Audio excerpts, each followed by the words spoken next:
J. Edgar Hoover had an obsession with secrets, both his own and others. And I think this highlights a key aspect of his character, the lengths that he went to maintain control and power by leveraging secrets. Vidal claimed that it was commonly known in his family and around the city that Hoover was of mixed race, that this was kind of just an understood thing, especially his relentless persecution of Black Americans during the civil rights era.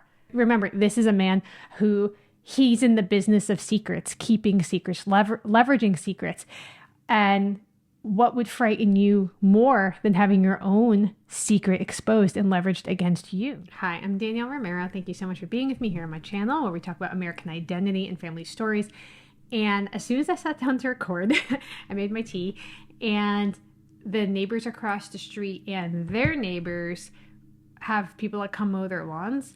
And basically everyone came at the exact same time. So there's like 10 people on riding lawnmowers across the street from me right now. So I apologize. I'm going to try my best, maybe if I move my mic, to get that sound out of the way. But that's just what happens in the summer. This is actually a video that I had a lot of people request. And I knew nothing about J. Edgar Hoover, if he was white passing, and I saw a photo of him. I'm going to put it up on the screen after. I saw a photo of him and I was so shocked by this photo. And I was like trying to figure out, like, is this really him? And what is the story here? Because it's pretty wild. So I want to share with you what I have found, nothing definitive, what other people have found, and let me know what you think at the end of this after I present everything to you. Let me know what you think. His name is practically synonymous with the FBI here in the United States. The FBI is the Federal Bureau of Investigation.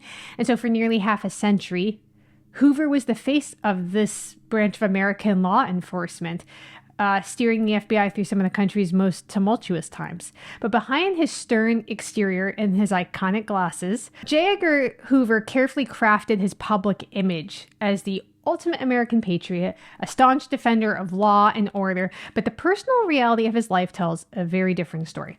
It was one filled with secrets and contradictions.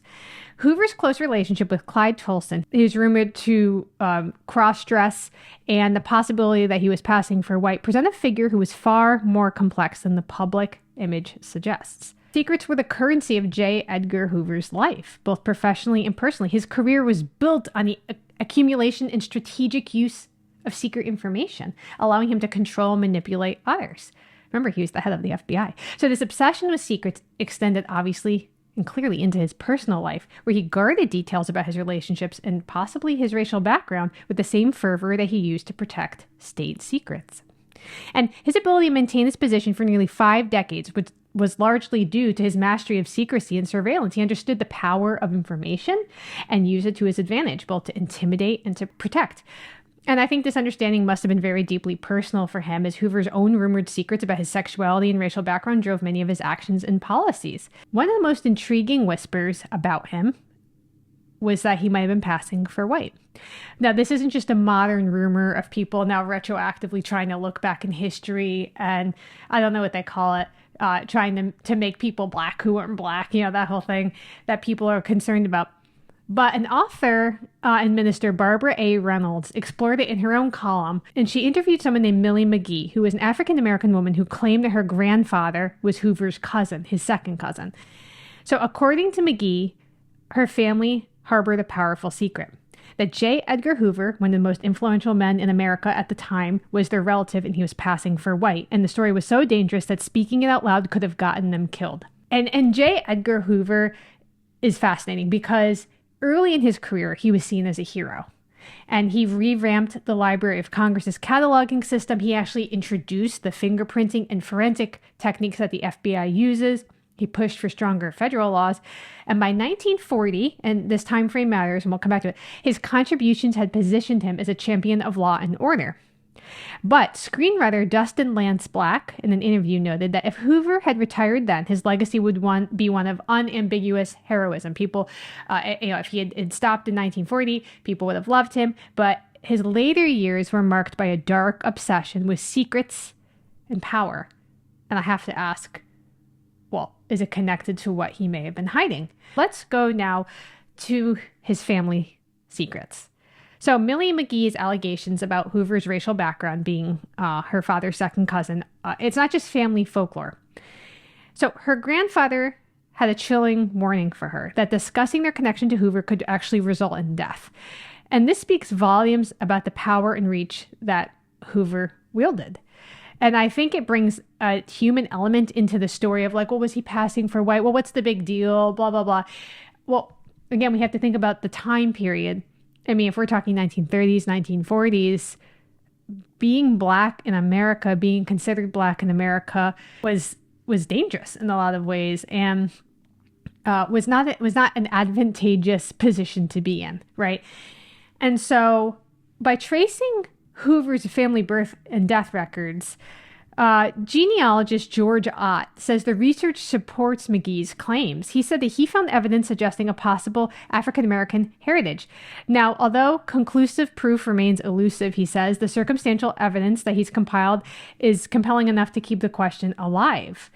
And so these findings, I think, suggest that Hoover's complex behaviors or Hoover's complex ancestry might explain some of the more notorious behaviors, especially his relentless persecution of Black Americans during the civil rights era. What happened with Martin Luther King Jr.? Well, we know a lot about him, a lot more than most historical figures, largely because the FBI was like surveilling him to a crazy level. So for the last 4 or 5 years of his life, Martin Luther King was under constant watch by the FBI.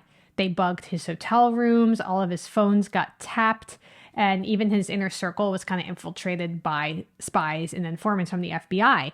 Now, who was behind this? J. Edgar Hoover. And he was seeking to discredit Martin Luther King Jr. and push him out of the civil rights movement. Now, another journalist named Edward Spanius also suspected that Hoover had something significant to hide. He believed that Hoover's intense focus on civil rights leaders, particularly Martin Luther King Jr., might have been driven by a fear of his own secret being exposed. Remember, this is a man who he's in the business of secrets, keeping secrets, leveraging secrets.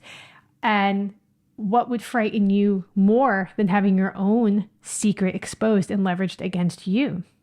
So this theory posits that Hoover's aggressive tactics were a way to distance himself from his alleged Black heritage and a means of asserting his whiteness in an extremely racially divided society. Gore Vidal, who is a famous novelist and a Washington, D.C. insider, I guess you could say, kind of added fuel to the fire on these rumors. Vidal claimed that it was commonly known in his family and around the city that Hoover was of mixed race, that this was kind of just an understood thing. While anecdotal, kind of aligns with some of the other anecdotal whispers that have kind of circulated about his heritage. Possibly hints that this is more than just idle gossip, but it may be something that people really didn't feel comfortable talking about without fear of retribution. McGee teamed up with this genealogist, George Ott, it says in an article, in an attempt to prove their common ancestry, but they couldn't find conclusive proof. Now, that doesn't mean, though, that it's not real. I mean, we know how documents go, and actually, what can happen when people in power have access to documents. I just started reading, I think it's called The Rise and Fall of the Third Reich, and it's about Hitler. And something that was so interesting was that he did very poorly in school. And later on, he actually had the Gestapo go and try to find records on his school record to destroy them. And he wasn't actually able to because someone had grabbed the records when they were fleeing the Nazis to keep them safe. And it just drove Hitler absolutely up the wall that he was not able to get those records destroyed. And so we can't put it that beyond certain people in power to be covering their own footsteps as they are ascending in prominence, right? I think this is one of those situations where you can't just go by a photo, right? Because there's the phenotype, genotype type thing. But I think sometimes when you see a photo, it also speaks 1,000 words, right? Why was he so against civil rights? People will call him a white supremacist, a racist. And again, I think this juxtaposition is fascinating to think about. I don't know for sure. I don't know for sure what his ancestry was.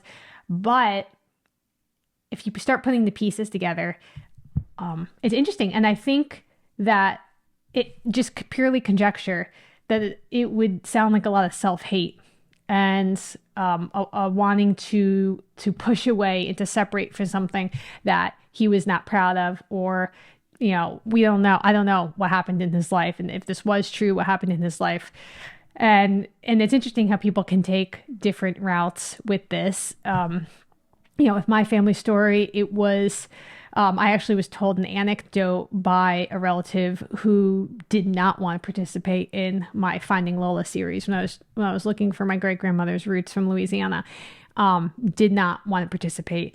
And one of the things this person told me was that Lola relayed a story to them. And it was that when she was a little girl, she was in Louisiana. Her father told her a few times, under no circumstances should she identify as Black. He said, do not identify as Black. You are French. That's how she was told to identify. And,